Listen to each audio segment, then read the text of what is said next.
Destination weddings, extravagant venues, exotic foods and trousseaus for brides and grooms to be are a buzzword today. But to take care of all of that for your big day can be a bit overwhelming. Being a wedding planner is all about creativity and managerial skills. Although wedding planning may not essentially require a formal education, professional courses in event management or wedding planning can help you gain the right set of skills and also boost your career.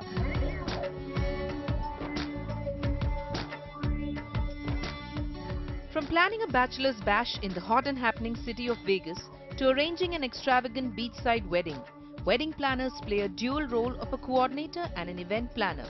Help couples manifest their wedding dreams into reality. A flourishing industry with a current net worth of more than 100,000 crores, the wedding industry and its associated industries, according to experts, will witness more growth in the future. Over the last 8-10 years, the business has been growing at about 25-30%. I guess the best times are still to come because over the last 2-3 years is the time frame within which the market and the business has started to get a little more organized. A wedding planner's job card includes various activities, from understanding the style and taste of the couple to planning events for the wedding and charting out the wedding budget. A wedding planner plays the role of a manager and a coordinator, bringing together several wedding professionals like caterers, florists and makeup artists, thus demanding long hours of work and an equally high level of stress. Wedding planners are essentially, one-man shops.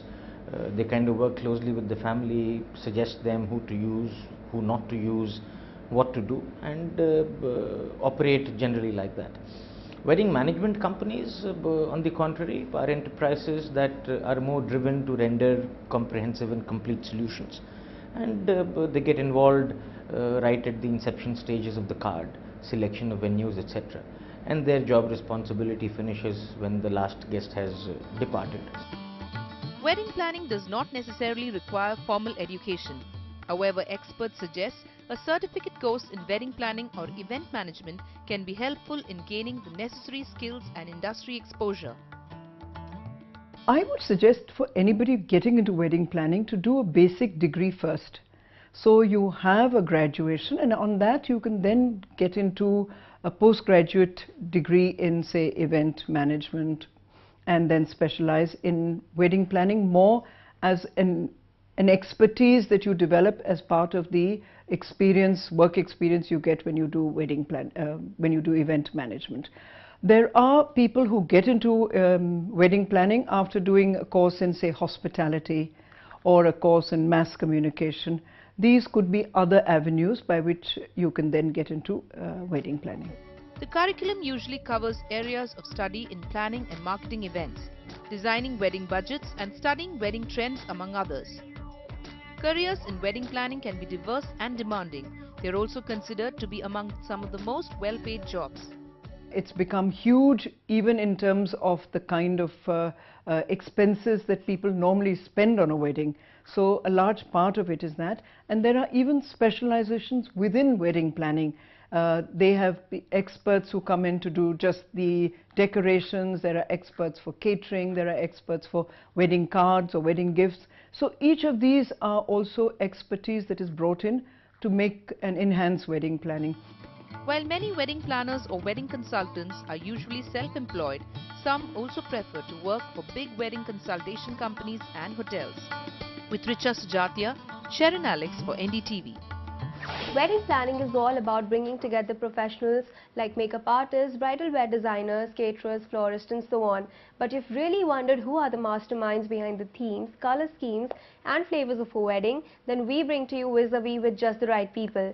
We have with us today Anushri and Prerna from Theme Weavers International, and they are going to talk to us all about wedding design.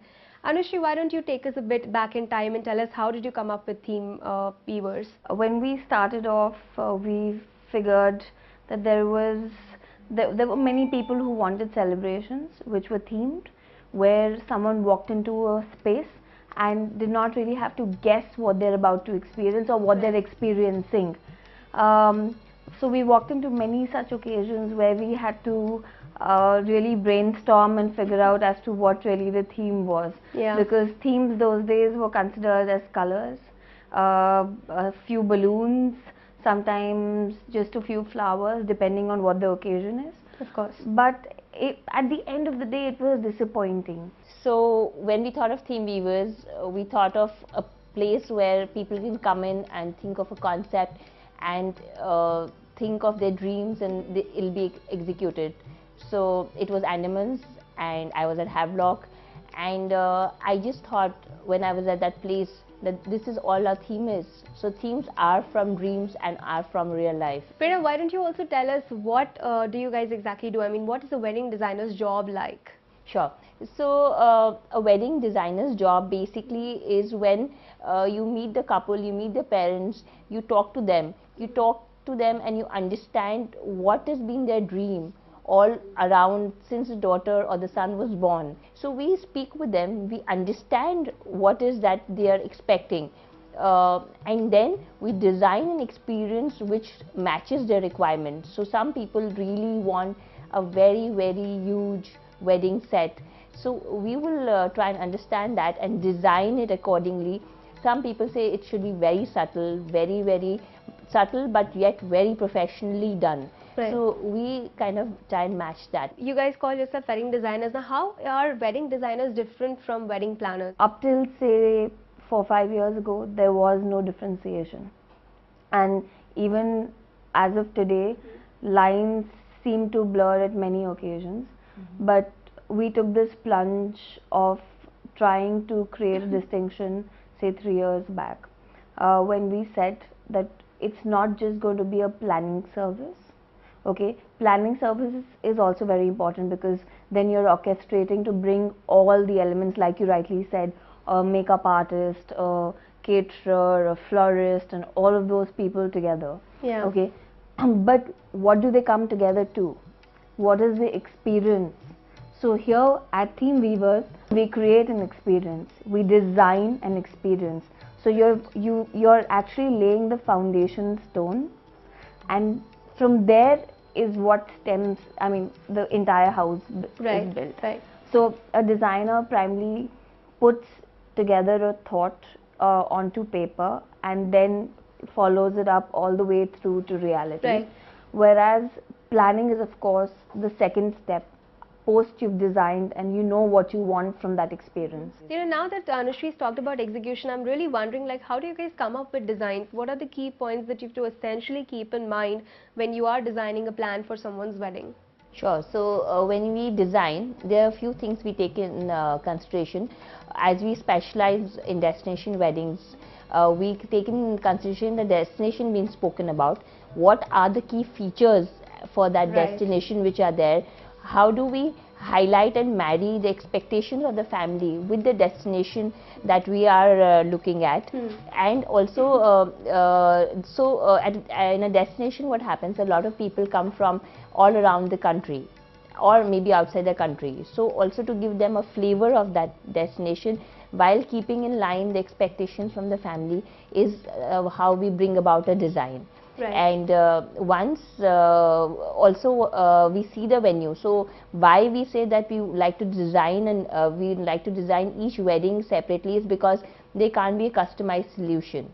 You know, we feel can't be that you can have the same solution for 2 weddings. What do you think about being, you know, the career scope of being in this field? What is it like for somebody who is actively looking forward to become a wedding planner? I would say just one thing which should summarize: if you can stay hungry and foolish, then this is for you. Right. Because you'll actually quite literally also be staying hungry. Right. Prerna, would you like to add us something? Like, yes. What do you think is the career scope like here? So what I tell my team is event management is a life skill. Right. It teaches you life skill than anything. So you actually end up managing everything which is around in your personal life as well. Until you don't learn to manage that, it'll be very difficult for you to manage your professional stuff as well. So we believe that each weaver is a powerhouse. Do you have any message for aspiring wedding planners? Would you like some, you know, out of your experience, would you like to share something with them that might help them? What we like to say is, come on board, experience it, and you will never have to look back. because you will not only gain professionally, you will also gain personally. Right, Anushri.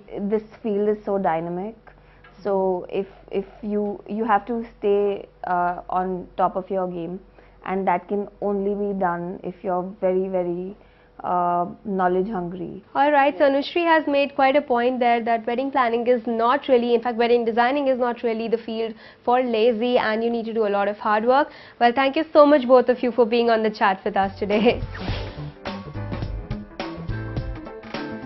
Hi, I'm ANURAAG KHURANA. I do wedding wear for men, I design wedding wear for men, and I do bridal trousseaux for the ladies.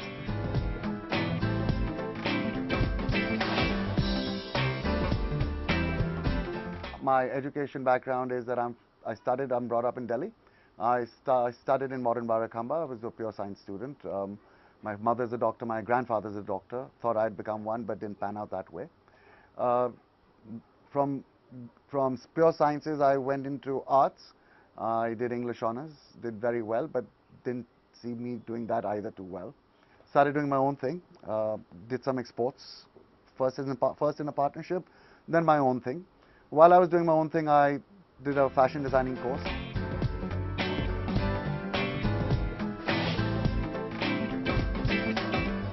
I just wanted to get into doing designing for the domestic market, and literally overnight I shut down the exports and opened my design unit under the name of Urban Studio. I did not put it under my name because I wanted it to be accessible and comfortable for people to walk in without being hindered with a name and the scare of walking into a designer's outlet. For what I do, I work more on textures, on fabrics, on fall. So it's really important to actually know how a fabric is going to fall vis-a-vis, whether it be an achkan, whether it be a man's suit, a waistcoat, a Nehru jacket, the way the trousers are going to fall. Is the garment holding enough? Is it enough to take that look?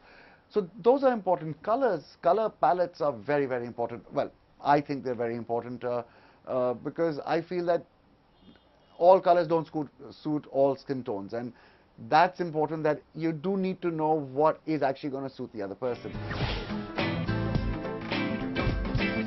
The kind of challenges we face, I've already spoken about it. I've told you about how clients are a huge challenge, and I think that's actually a good part of the challenge, is the fact that you meet different people and you have to go with what they are doing and what they want, and trying to find a mid path and a midway where the garment at the end of it, the client should walk out looking fabulous, and that's the challenge.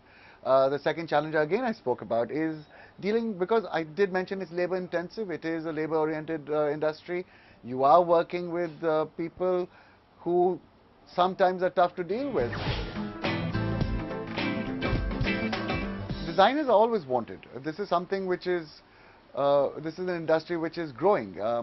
There are more people than not are now today not looking at picking up ready-mades for their weddings especially. They want to get something done from a designer. They want to go to somebody good, and they want to get something special for that one special day. I mean, it is that one special day. And people do spend that money, and people are looking for options like this. So yeah, the industry perspective in that respect, there is a lot of scope for designers. Well, it's time for us to slip into a short break. On the other side, we are exploring more careers in the world of wedding planning.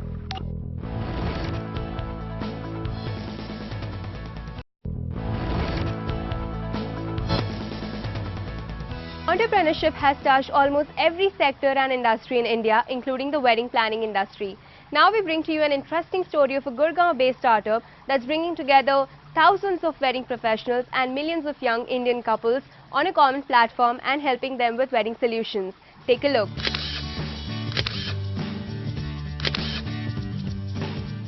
They met as interns in a health nutrition company in 2010. And as luck would have it, they fell in love and tied the knot 4 years later. Thus began the story of Wed Me Good. Anand and me met while we were interning in GlaxoSmithKline. He's an MBA from XLRI, I'm a Master's in Economics from Delhi School.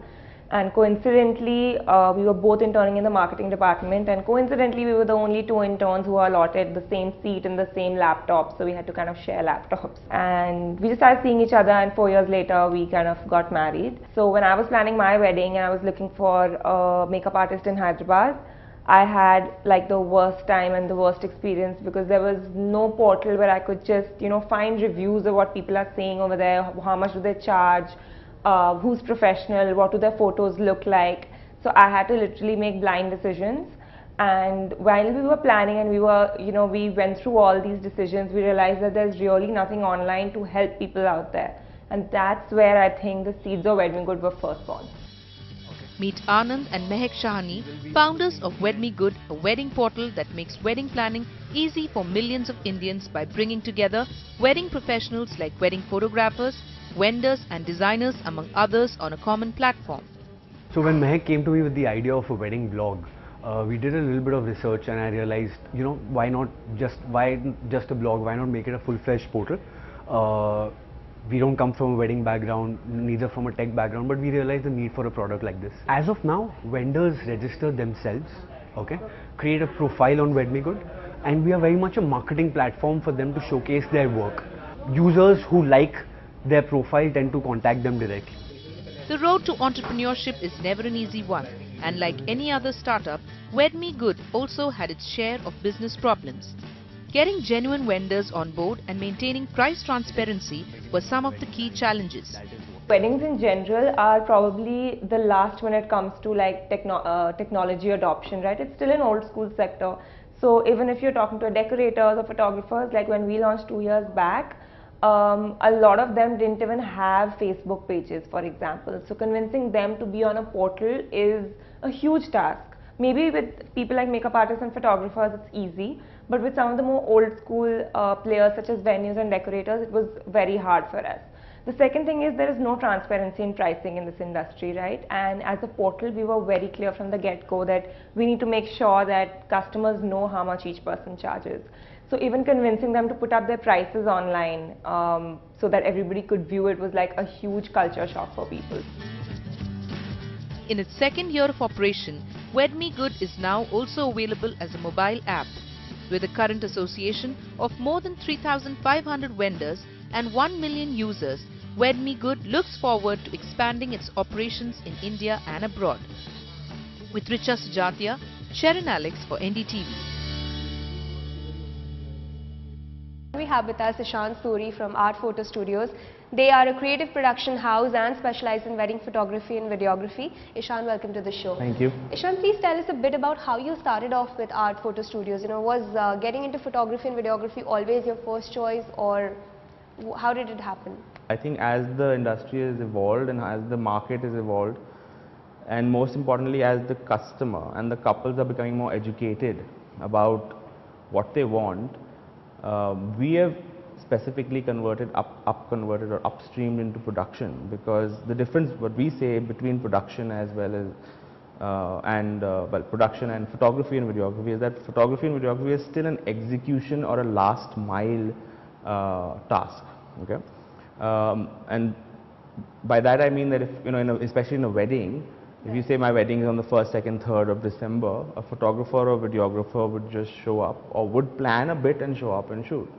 But a production company like us, we actually only do 1, maybe 2 weddings a month, even in peak season. Looking back a bit in time, you know, let's say 5 years down the line, the way we used to look at wedding photography and the entire, you know, the profession around this, how much of that has changed today? And also, how lucrative do you think these careers are today compared to back in time? So there are people who have done, you know, mainstream academic degrees and are working. We have lawyers working with us. We have people who were journalists working with us. We have people who were, you know, they were other professionals, or they've been into other businesses or been into other kind of careers who are converting to this. Because today, if you have the interest or you have the creative talent in you, today there is an outlet and there is a place where you can go and make a life around it, and you can actually earn a good living.